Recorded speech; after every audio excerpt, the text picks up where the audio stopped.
Hi everyone, welcome back to my channel. My name is Heather and today I am back with my winter book haul. These are all wonderful gifts that people have given me either physically or as gift cards for my birthday and for Christmas. I never thought of myself having a Christmas birthday, but they really do fall a lot closer together than I ever thought I did growing up. The first thing my mother found was this lovely ornament that says "A Pemberley House Christmas," which is just very sweet and lovely, along with these little page tabs that look like a cat and mice.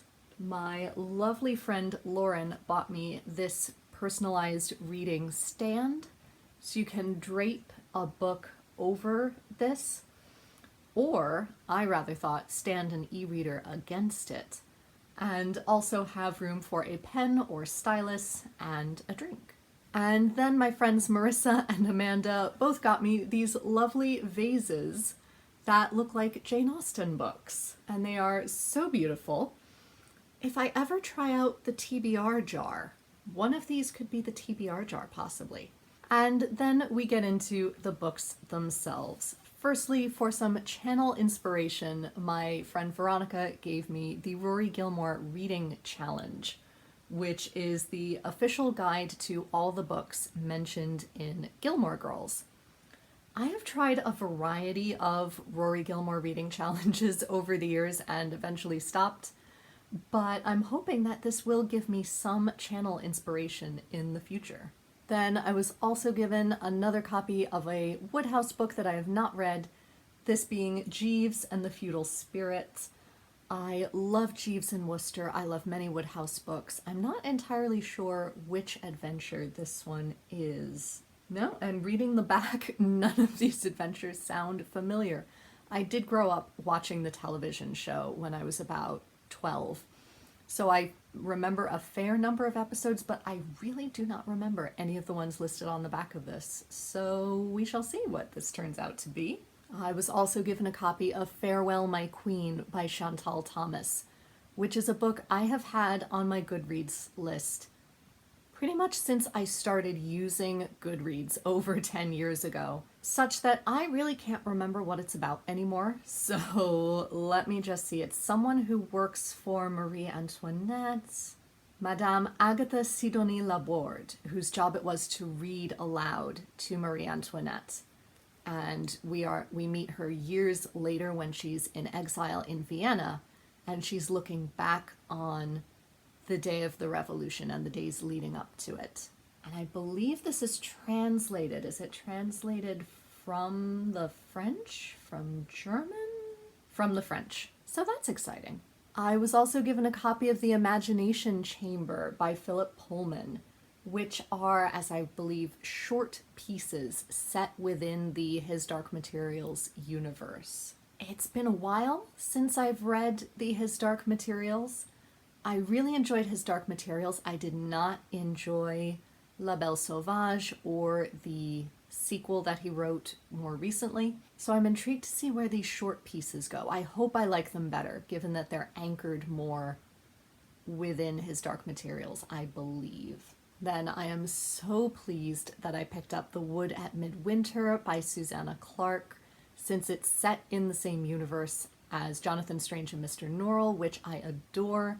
And I hope to reread now that I have the audiobook narrated by Richard Armitage, the 20th anniversary edition. So I'm really looking forward to doing that later this year. And since it is midwinter at the moment, I thought this would be the perfect time to read this short little gem. My mother also found the novella Rizzio by Denise Mina, which is, as I understand it, a retelling of the life of David Rizzio, who was a musician for Mary Queen of Scots, who was brutally murdered right before her eyes because her husband was incredibly jealous. Also the reason we did not tour Holyrood when I went to Edinburgh at age 9. I also found a wonderful copy of The Strangest Family by Janice Hadlow, who a lot of you may know as the author of The Other Bennett Sister, which I loved, but she wrote primarily nonfiction before that book was published, and this is one of them, and it's a biography of, I believe, George III's family. and their 15 children. I did not realize they had that many, which explains why it's the size that it is, but it's a delightful paperback. And I would hope that her nonfiction is as wonderful to read as her fiction. I also picked up 2 Austen-themed books. One is Much Ado About Nada by Uzma Jalaluddin, which is another of her Austen retellings set within the Muslim community in Toronto in modern day. This, I believe, despite its title, is a retelling of Persuasion. So I can't wait to read it. I'm debating saving it for Jane Austen July or reading it sooner. I'm not sure. The other Austen book I picked up is She Played and Sang, which is a book all about Jane Austen's relationship to music, written by Gillian Dooley.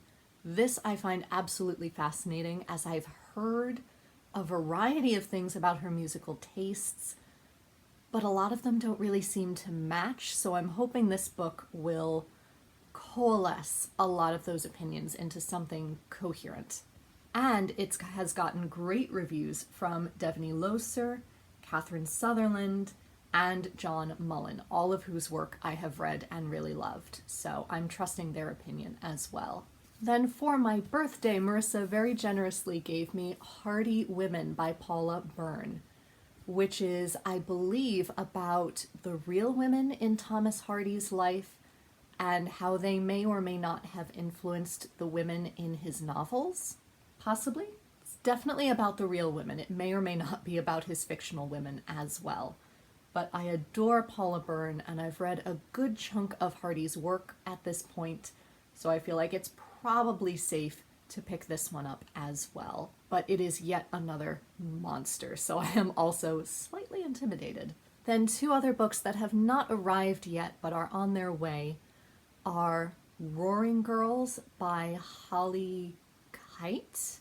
I think her real name will be here in the image I'm going to insert, which is a book about forgotten British feminists of earlier centuries. One of them is Anne Lister, who, if you've been around this channel for a while, you know I find Anne Lister endlessly fascinating. I've read several books about her at this point, so I might end up skimming that section. But the other 2 women that are mentioned I have never heard of before, so I'm really excited to look into that, as well as Miranda Hart's new book, I Haven't Been Entirely Honest With You.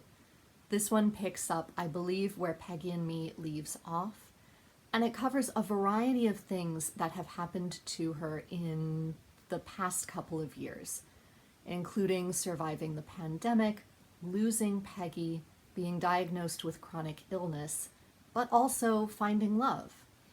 And I love the way she writes. I love her as a person, so I'm really, really excited to read the next installment in her unofficial biography series. So those are all the books I picked up recently. Let me know if you loved some of these books or are also really excited by some of these books, and I will try and push them up my priority list. If you didn't love any of these, as always, don't tell me now. Tell me after I've read them, and then I will happily have that conversation with you. Until next time, be safe, be well, and happy reading.